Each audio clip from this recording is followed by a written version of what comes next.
Hello, this is National Master Dan Heisman, and we're here with another video to help you improve your chess game. If you haven't told your friends about my channel, Dan Heisman Chess, I appreciate you doing that. Word of mouth is a great way to get the word out. Of course, you can always like a video or subscribe to the channel. Today we're going to talk about something that I mentioned in an earlier video, but I wanted to spend a little more time talking about it. The earlier video was called "In Chess, All Flashing Lights Are Red." And what I meant by that was whether you see something that looks really, really good or you see something that looks really, really bad, they're both telling you to be careful, to slow down. So there's no flashing green lights that say, you've got lots of time on your clock, this is really exciting, play this move really fast. If you have a certain win, you want to be careful. If it looks like you're in danger, you want to be careful. Whatever it is, the flashing lights are red. Well, today I want to talk about a subset of that, which is what I call the wise adult syndrome. The wise adult syndrome is where you don't have to be a good chess player to know something that'll make you a better player. You just have to use common sense, the kind of common sense that pretty much any adult should have. So that's why I call it the wise adult syndrome. If you're a wise adult, you don't need to know 20 moves of the Naundorf Sicilian or how to do the Lucena endgame, or you don't need to look, 10 moves ahead to find a checkmate pattern. You just have to know to do something that makes a lot of sense. And the all flashing lights are red kind of falls into that category. So I'm going to show you a game that was played over the board with one of my students. He was white in this position. He's rated about 1500. And this may not be the exact position. It's close enough. But it was his opponent's turn here, and his opponent is not resigning. Whenever your opponent is this far behind and he's not resigning, one of the questions you want to ask yourself is, why is he not resigning? What is he playing for? Is he playing for perpetual check? Is he playing for stalemate? What's the reason he's not resigning? Maybe he's looking for a back rank mate. Well, in this position, it's my student's opponent's move. It's black's move. And black very quickly, now white has 10 minutes on his clock with an increment. 10 minutes with an increment is a lot of time. His opponent very quickly played rook to g2. This is a flashing red light. He just put his rook on prise. A wise adult would say to himself, I've got 10 minutes on my clock. He's putting his rook on prise. Why the heck is he doing that? There's really only two possibilities.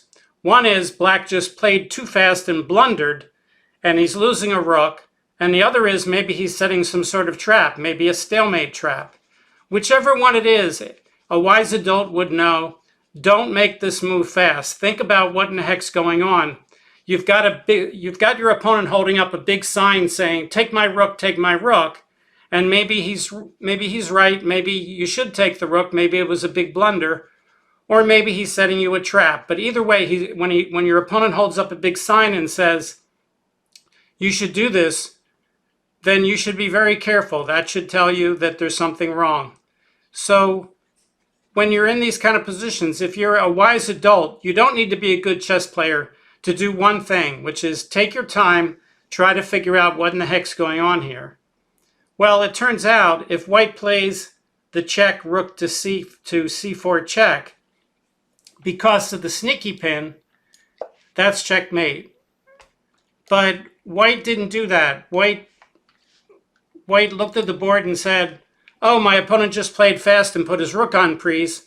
I guess I can just take it. So even though white had 10 minutes on his clock, he did not act like a wise adult, even though he was a wise adult. He didn't act like one on this move. And he played rook takes g2 immediately. And as you can see, the black king is now stalemated. He can't go to any of the squares. The pawns can't move, and it's stalemate. When I showed this position to expert Arthur Mitchell, Arthur says, if my opponent had played rook takes g2 and set a stalemate trap, he said he wouldn't have looked for rook c4 check. He would have immediately sacrificed his queen to say, oh, okay, I got plenty of material. You can take my queen, now you have lots of squares. I'll take your rook, and now I'll win the game with two rooks and a knight. against your king. So Arthur's kind of being funny there, trying to say that, well, if your opponent's going to set a stalemate trap, I can show him I can just give away my queen and take that rook like he wants me to. So let's talk about this a little bit more. The wise adult syndrome says, not just in this position, but in any kind of similar position, when something strange is happening and you've got time on your clock, it tells you you don't need to act like, someone who is really young or has some sort of nervous disease and has to play really fast. You should act like a wise adult and say, what's going on here? In this particular case, it means take your time, like in the all flashing lights are red video. But the wise adult syndrome could mean other things as well. It could mean that when you're in a certain kind of, let's say you're playing an opening that you know, but then your opponent plays a move you don't know, but you have a bunch of moves you memorized if he had played something else. Well, a lot of my students, they keep playing the same moves as if their opponent had played that move. Let's set up an opening and show you. So let's go to starting position, create a chapter here on Lichess. Suppose you study the Roy Lopez and you study e4, e5, knight f3, knight c6, bishop b5, a6, bishop a4, knight f6, castle. And you study bishop e7, rook e1, b5, bishop b3, castle. And you study that now you want to play, allow your opponent to play a martial attack, let's say with c3, where they could play d5. All right, let's say that's what you studied and you're playing that. But now instead of playing bishop e7, let's say black plays bishop c5. Okay, well, the move against bishop e7 was rook to e1. If you know bishop c5, you know what you could do. You could either play c3 with the idea of playing d4. There's even the possibility of playing the center fork trick like this. There's a bunch of things that you can do. If we turn on the engine says c3 is the best move against bishop to c5. Notice if you look at the top three moves over here on the right, rook to e1 is no longer in the top three. But what a lot of my students do is they say, oh, I studied rook e1 against bishop e7. It's still a safe move, so I guess that's the move. I should play rook e1. And then they play rook e1 right away. They do it even though they have, 90 minutes on their clock. They play rook e1 right away. Well, that's not being a wise adult. The wise adult syndrome would say, I studied bishop e7, bishop c5 is completely different. What's the difference in the position? I guess I never studied this. I need to take my time and try to figure out what is it that I need to do. And again, you don't need to be a great player to do that. All you have to do is be a wise adult where you say, oh, my opponent just did something I don't know what to do. I guess I should take my time and try to figure out what I should be doing. So the wise adult syndrome says use your common sense when you're playing chess. A lot of things in chess are not required to be tremendous chess knowledge or tremendous analysis. It's just being reasonable, just using your common sense. Now, does that mean you'll find the right moves when your opponent does something wrong? No, but it does mean that at least you'll use your time more wisely. You won't jump at things. You won't make assumptions. Making assumptions is one of the big things that people do wrong. I see a lot of people, they get to an analysis position and there's several things their opponent could do.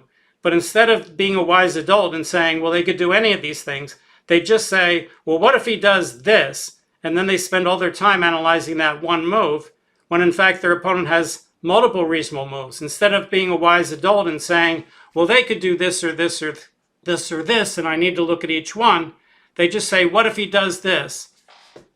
Well, if there's only one reasonable move, that makes sense. But if there's multiple reasonable moves, assuming that they're going to make one of them is not a good idea.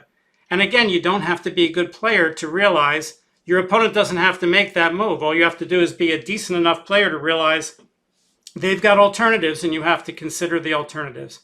So anytime there's common sense in chess, anytime you have to use your wisdom and say, what do I want to do? what would make sense here? Do I want to take my time? Do I need to be extra careful? Whatever it is that's the common sense, that's when I call it the wise adult syndrome. So when I'm going over a game and my student who's, let's say, who's over age, 12 or 13, does something either too quickly or something that obviously they should have thought about, whatever it is that they're doing that, and I tell them, well, this is the wise adult syndrome. You don't have to be a really good player to understand what to do here. You need to take your time. You need to do whatever it is that they need to do, but you need to use your common sense. So not, as I said, not everything in chess involves specific chess knowledge. Okay, so the wise adult syndrome is something that you want to be able to do right pretty much all the time. If you've done it wrong once and your instructor or whoever you're working with says, hey, they're telling you to take your time, they're telling you information, you need to process it, you need to figure out what you want to do here. You don't want to make the mistake more than once. Some mistakes are easy to make multiple times, but this kind of mistake where you're just being wise about it is something you want to do. You don't want to make the mistake multiple times. Once you realize, oh, I'm a wise adult, I can at least take my time here and try to figure it out, then you'll be okay. All right, so I like to give names to things, as you might have noticed. Like I'll give names to things like hope chess, a two-way bishop, the counting tactic, AWL, attack with something worth less. For instance, in this position, after bishop e7, rook e1, b5, I call that an AWL. I like to give names to things so that makes them more understandable and makes them easier to remember. Giving names to things makes sense. So b5 is an AWL. It's a threat. He's threatening to take the bishop with a pawn. But when you threaten with something that's less, you almost always have to move the piece as opposed to counterattacking, let's say. So here, that's an AWL. Well, wise adult syndrome is sort of like AWL. It's something I gave a name to because I see people make these same mistakes over and over again. And if something's really common like an AWL or a wise adult syndrome, it makes sense to give it a name so that either I can help them more in the future, they can remember it better, or even other instructors who are watching the video or reading what I'm writing say, my students are making those same mistakes. I never did give a name to it. Let's call it an AWL. I always thought it was neat that Charles Hertan gave a name to sneaky pin. If we go back to the rook to g2 position at the start of the video, rook to c4 check is checkmate because of the sneaky pin. What does that mean? What does Charles Hertan mean by sneaky pin? He means that you're not attacking the pin piece, which is the pawn on b5. You're taking advantage of the fact that the pin piece can't guard the c4 and a4 squares. So whenever you take advantage of a pin piece by the fact that it can't actually guard the squares that it should be guarding, Charles Hertan calls that a sneaky pin. And whenever I read that, I said, oh, I should have thought of that. That's a great idea. And forevermore, I've been calling this a sneaky pin because it's such a great name. So giving things names really helps. Wise adult syndrome, AWL, sneaky pin, and so on. Hope you enjoyed today's video. That's about it. We'll see you next time. Thanks. Bye.